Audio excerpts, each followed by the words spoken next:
Good morning, all of you. Welcome back to chemistry class. Today in chemistry class, we will study about the chemical properties of alkaline earth metals. And in this topic, we have already discussed some reactions: reaction with water, reaction with oxygen, reaction with hydrogen, reaction with acid, reaction with halogen.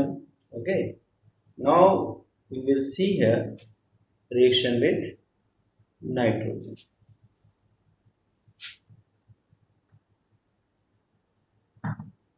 Reaction with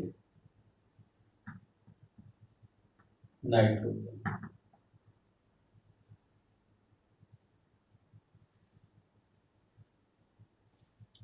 Here, alkaline earth metal also react with nitrogen like the alkali metal.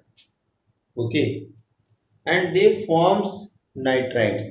They forms nitrides like the alkali metals. They also react with nitrogen to form nitrides. Okay, alkaline earth metal, alkaline earth metal react with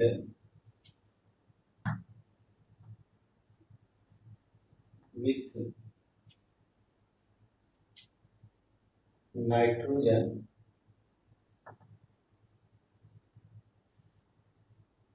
nitrogen to form nitride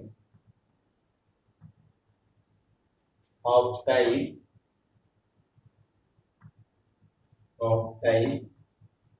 M3N2. Okay, यहाँ पे nitrogen से reaction करके nitride बनाते हैं और वो nitride जो होता है M2N2 टाइप का होता है। और जो हाइड्रोलिसिस करके हाइड्रोलाइज होकर के वाटर के साथ ammonia gas and this nitride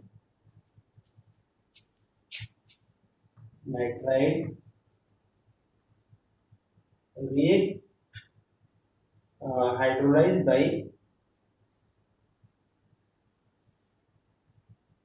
by water to give NH3 gas. Okay, तो यहाँ पे ये कोई भी मेटल रिएक्शन करता है नाइट्रोजन से, ठीक है, नाइट्रोजन से रिएक्शन करता है। यहाँ पे हम ले सकते हैं 6, यहाँ पे ले लें 3। ओके, यहाँ से ले लेगा, यहाँ पे ले लें 2, तो 2 MP and 2 ओके। और इसी को जब फिर फर्दर हम रिएक्शन कराएंगे M3N2 से का H2O के साथ, तो यहाँ पे मेटल हाइड्राइड बनेगा प्लस यहाँ पे अमोनिया गैस। ठीक है, प्लस क्या बनेगा, अमोनिया गैस बनेगा।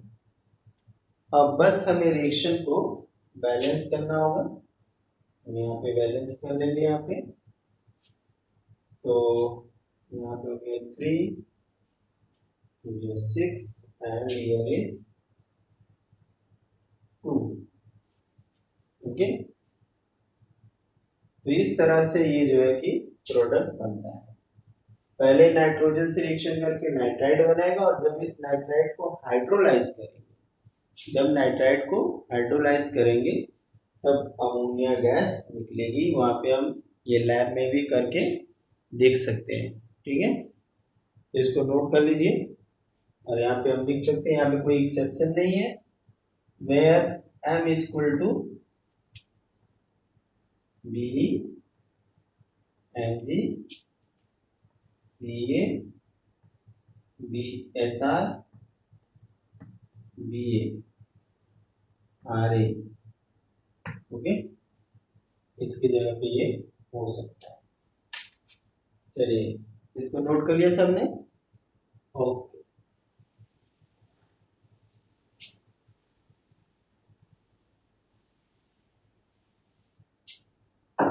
अब हम नेक्स्ट यहाँ पे लेंगे next reaction, reaction with carbon.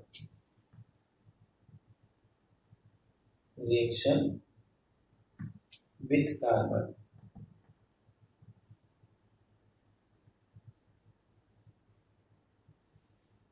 Carbon के साथ रिएक्शन करते हैं तो ये कार्बाइड बनाते हैं। क्या बनाते हैं? अगर कार्बन के साथ हीट करेंगे तो कार्बाइड बन जाएगा।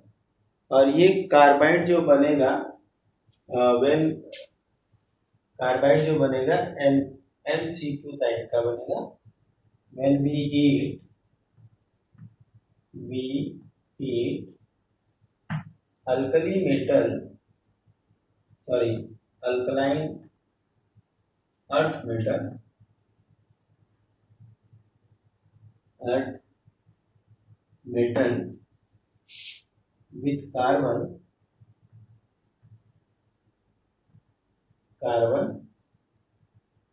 then carbide of M2 MC2 type is formed.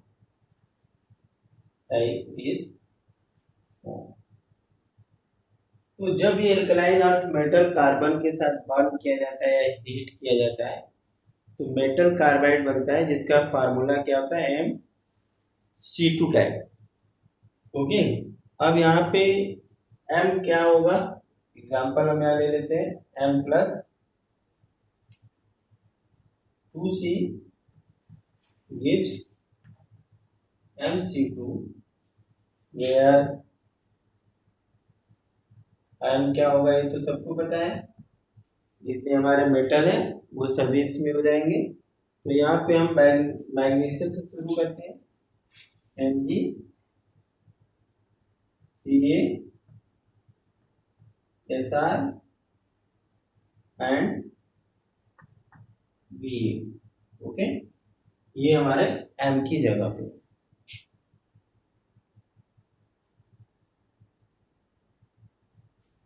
और ये सब जो कार्बाइड होते हैं all alkaline earth metal, earth metal carbides are ionic in nature.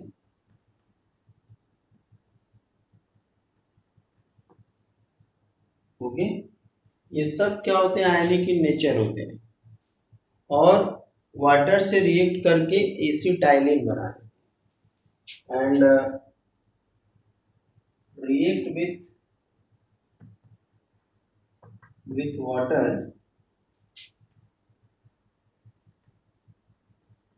to form acetylene,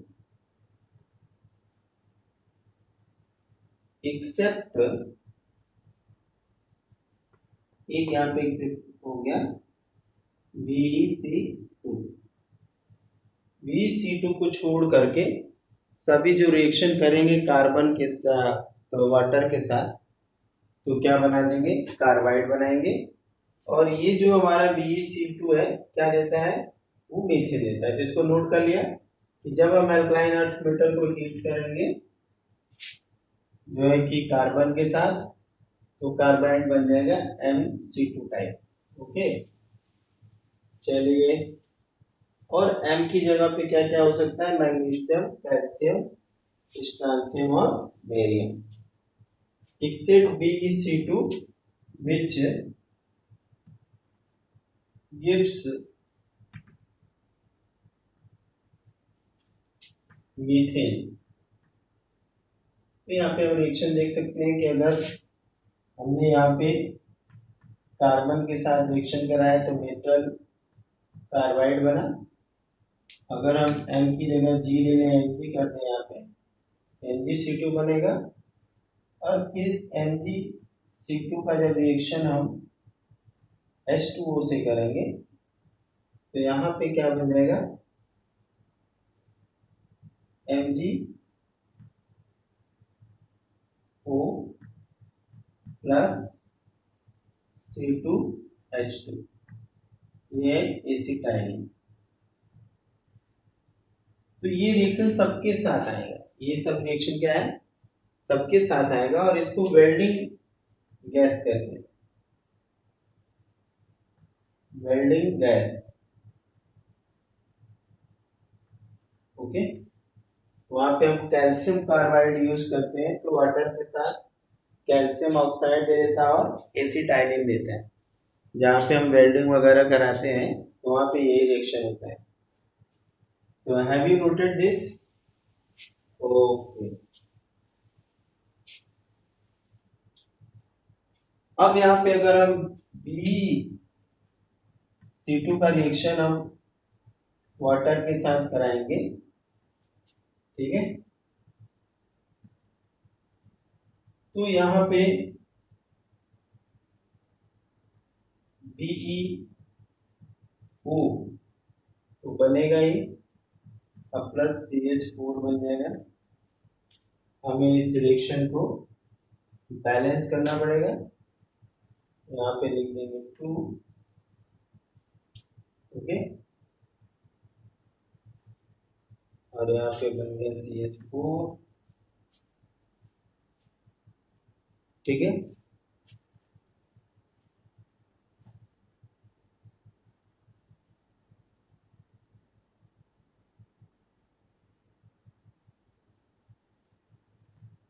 यहाँ पे 4 कर दे, रिएक्शन को बैलेंस कर लेते हैं, कोई दिक्कत नहीं है।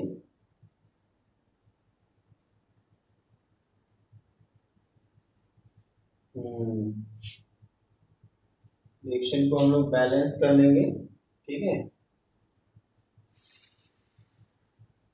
यहाँ पे क्या हो सकता है, अभी हम लोग देख लेते हैं इसको। तो हमारा जो बेरियम बेरियम कार्बाइड का फार्मूला ये होता है, बेरियम कार्बाइड का फार्मूला यहाँ पे ये होता है, ठीक है। बल्कि ठीक है, बेरियम कार्बाइड का केवल फार्मूला ऐसा होता है, बाकी सबका फार्मूला इस तरह से होता है, ये एक्सेप्शन है। तो यहाँ बेरियम ऑक्साइड बन जाएगा और यहाँ मीथेन गैस बनेगी, मीथेन, ठीक है। चलिए फटाफट नोट कर लीजिए।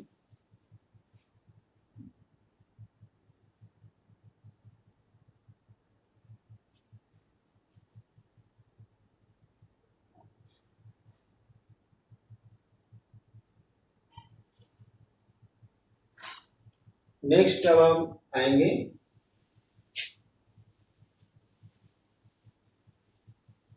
रिड्यूसिंग प्रॉपर्टी, ठीक है। अब यहाँ पे हम एल्कलाइन अर्थ मेटल का रिड्यूसिंग कैरेक्टर देखेंगे।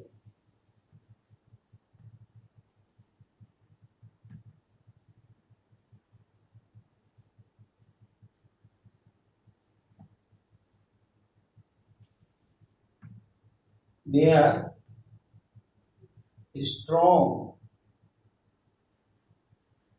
reducing agent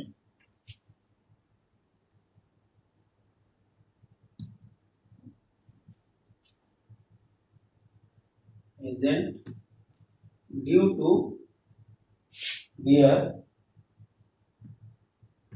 negative reduction potential. Reduction potential. लेकिन ये जो होते हैं but they are weak reducing agent, weak reducing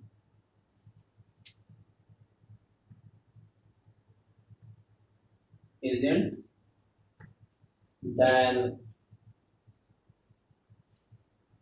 alkali metal।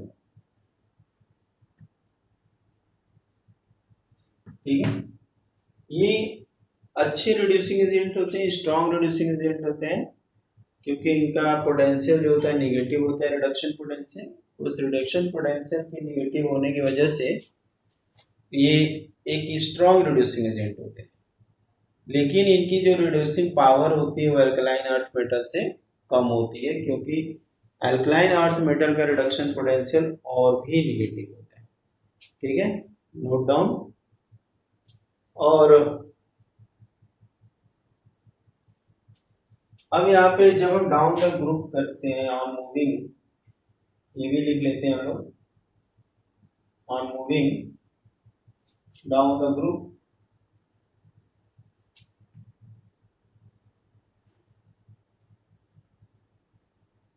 Group reducing property, reducing power increases from BE to BA, from BE to BA due to decrease in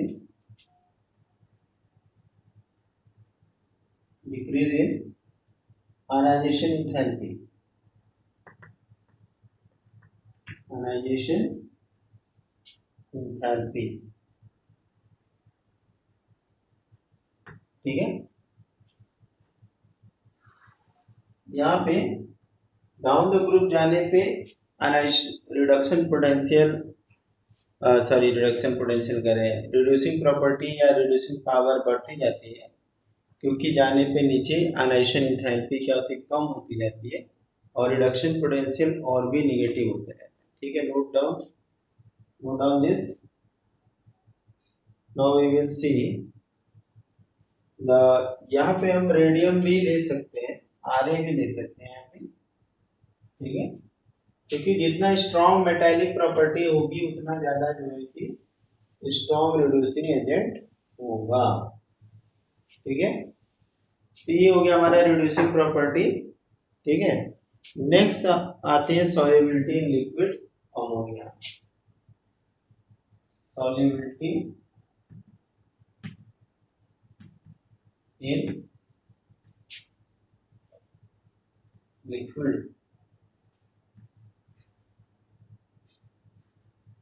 ammonia. ठीक है, liquid ammonia के अंदर ये कितने soluble हैं ये हम लोग यहाँ पे देखेंगे। जैसे हम लोग अल्कली मेटल में देखे थे कि लिक्विड अल्कली मेटल जब सॉल्युबल होते हैं लिक्विड अमोनिया में तो कलर आता है, क्या आता है, ब्लू कलर। ठीक है, तो ये भी यहाँ पे डिजोल्व होकर के लिक्विड अमोनिया में कलर्ड सॉल्यूशन देते हैं। ठीक है, like alkali metal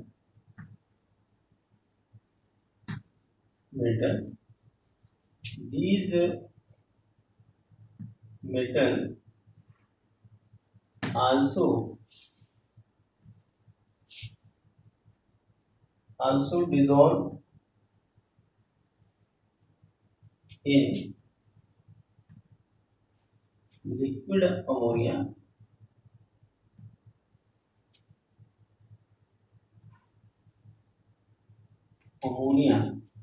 in liquid ammonia and give colored solution। Okay, तो जब कभी भी हम मेटल को लिक्विड अमोनिया के अंदर डालते हैं तो ये कलर देते हैं। मतलब हमने बताया था कि वहां पे जब भी हम मेटल को लिक्विड अमोनिया के अंदर डालते हैं तो उसमें क्या होता है कि एक तो कैटायन बनता है और दूसरा जो है कि अमोनिएटेड इलेक्ट्रॉन बनता है, और उसी अमोनिएटेड इलेक्ट्रॉन के कारण एक पर्टिकुलर कलर आता है। ठीक है, तो यहाँ पे क्या होता है कि सपोज ये मेटल है और इसमें हमने X प्लस वाई अमोनिया इसके अंदर मिला है, ठीक है। अब यहाँ पे क्या होगा, यहाँ पे बनेगा M, सपोज कि हम कुछ अमाउंट में लेते हैं, देखते हैं क्या बनता है यहाँ पे। तो यहाँ पे बनेगा NH3 X पावर 2 प्लस, और यहाँ पे बन जाएगा plus E NH3 Y power minus, okay, ठीक है। अब यहाँ पे हम 2 इलेक्ट्रॉन रिलीज होते हैं, 2 इलेक्ट्रॉन, ठीक है, क्योंकि 2 प्लस आया है, 2 प्लस आया तो 2 माइनस भी आएगा। तो यहाँ पे इसको कहते हैं अमोनिएटेड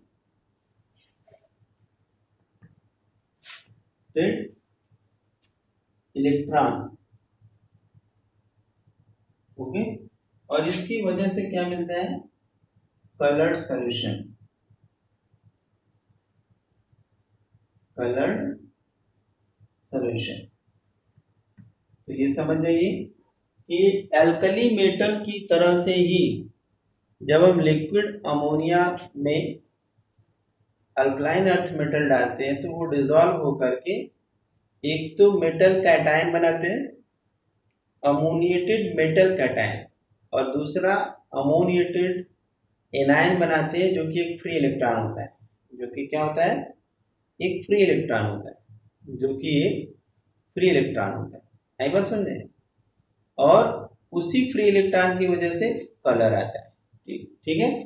तो हम अगर क्वेश्चन पूछा जाए कि अमोनिएटेड सॉल्यूशन के अंदर ऐसा क्या होता है कि जिसकी वजह से अल्कलाइन अर्थ मेटल और अल्कली मेटल कलर देते हैं, तो वहां पे रीजन है कि वहां पे अमोनिएटेड इलेक्ट्रॉन पैदा होता है, 2 या 1, ठीक है, तो जिसकी वजह से ट्रांजिशन होता है और कलर आता है, ठीक है। नोट कर लीजिए फटाफट।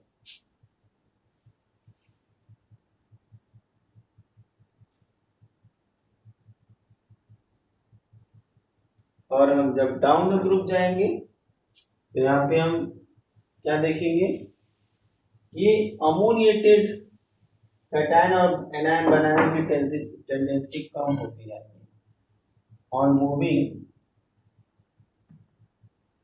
Down the group.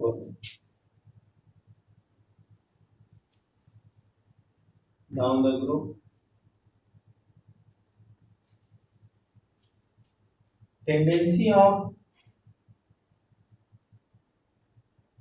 of forming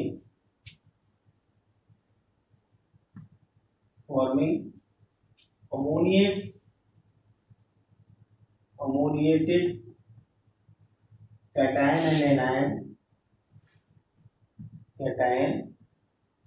and anion decreases with increasing signs। Note कर लिया इसको, विथ इंक्रीजिंग साइन,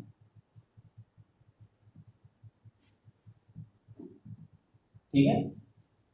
तो ये तो मेटल रिएक्शन करके कैटायन और एनायन बनाता है, और ये जो टेंडेंसी ऑफ कैटायन एनायन बनाने की है अमोनिया के साथ, वो नीचे जाकर कम होती जाती है। उसका कारण होता है कि साइज बड़ी होती जाती है, ठीक है। नेक्स्ट अब हम आते हैं, इसको इरेज करेंगे, नोट कर लिया।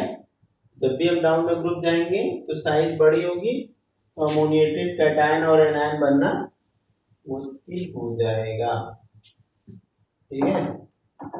अब इसके बाद हम सॉल्युबिलिटी इन अमोनिया के बाद नेक्स्ट प्रॉपर्टी हम लोग देखेंगे कॉम्प्लेक्स फॉर्मेशन, ठीक है। कॉम्प्लेक्स फॉर्मेशन, वैसे तो कॉम्प्लेक्स फॉर्मेशन की जो प्रॉपर्टी है वो ट्रांजिशन मेटल की है। कॉम्प्लेक्स होता क्या है? कंपाउंड तीन तरह के होते हैं। एक तो सिंपल कंपाउंड, ठीक है। सिंपल कंपाउंड जो होता है वो बाइनरी, टर्सरी इस तरह से करके होता है, जैसे कि हमारा MgCl2 है, ये सिंपल कंपाउंड है और इसको हम सिंपल साल्ट बोलते हैं, सिंपल साल्ट। लेकिन अगर यहाँ पे K2SO4 SO4 Al2SO4 dot 24H2O होता, तो इसको हम डबल साल्ट कहते हैं, डबल साल्ट। तो एक कंपाउंड ये भी हो गया। दूसरा क्या होता है, अब ये दूसरा जो होता है कॉम्प्लेक्स कंपाउंड होता है, जैसे कि यहाँ पे बन गया Fe NH3O6+3, ठीक है। ये है हमारा कॉम्प्लेक्स साल्ट, कॉम्प्लेक्स साल्ट। अब इसको हम कंपाउंड कहें या साल्ट, ठीक है। तो इस तरह के ये कंपाउंड्स होते हैं। अब इनको इनको अगर वाटर में डिसॉल्व करेंगे तो ये अपनी आइडेंटिटी लूज कर देंगे, लेकिन ये दोनों वाटर में अपनी आइडेंटिटी लूज नहीं करते। तो सबसे पहले तो हम जान गए कॉम्प्लेक्स होता क्या है, और उसके बाद अब हम देखेंगे कि कॉम्प्लेक्स फॉर्मेशन कैसे होता है, ठीक है। आई होप सबको कॉम्प्लेक्स जान गया, पता लग गया होगा। और कॉम्प्लेक्स फॉर्मेशन की जो टेंडेंसी होती है वो मोस्टली जो होती है वो ट्रांजिशन मेटल की होती है। लेकिन अब हम देखेंगे किस तरह से अल्कलाइन अर्थ मेटल जो होते हैं वो ये कॉम्प्लेक्स बनाते हैं। तो अब हमें कॉम्प्लेक्स पता लग गया, डबल साल्ट, ट्रिपल साल्ट, अरे डबल साल्ट और सिंपल साल्ट भी पता लग गया। तो कॉम्प्लेक्स कैसे बनाते हैं?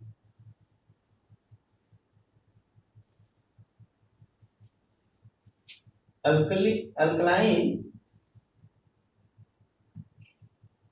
अर्थ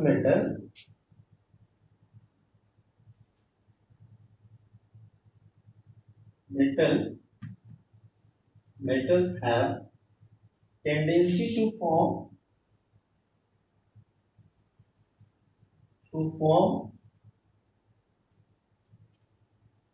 tendency to form complex due to complex compound due to its smaller size, ठीक है। स्मॉलर साइज के कारण ये कॉम्प्लेक्स फॉर्मेशन कर लेते हैं, स्मॉलर साइज के कारण, ठीक है। As compare to alkali metal, as compare to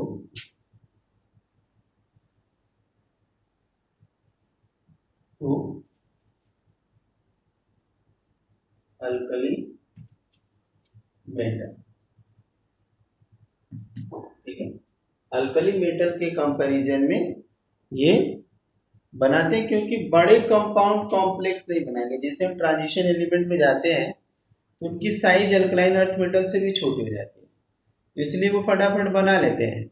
मगर जो है कि अल्कली मेटल साइज बड़ी होने की वजह से नहीं बना पाते, ठीक है।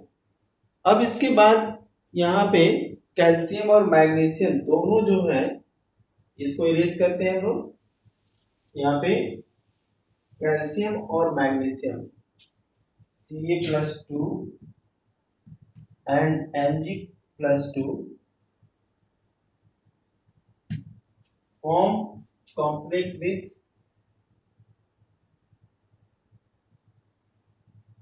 form complex with EDTA ethylene diamine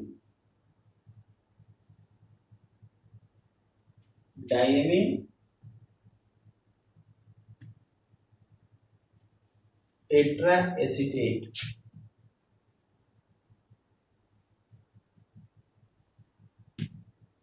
ठीक है, EDTA कहते हैं। तो ये दोनों कॉम्प्लेक्स बनाते हैं किसके साथ, EDTA के साथ, ठीक है। और EDTA का यूज हम लोग पढ़ चुके हैं, हार्डनेस ऑफ वाटर को रिमूव करता है। तो इस तरह से आज हम लोगों ने सारी केमिकल प्रॉपर्टी लगभग देख ली। अब थोड़ा सा बेसिक स्ट्रेंथ है जिसको हम लोग कल देखेंगे। Okay, thank you for watching video.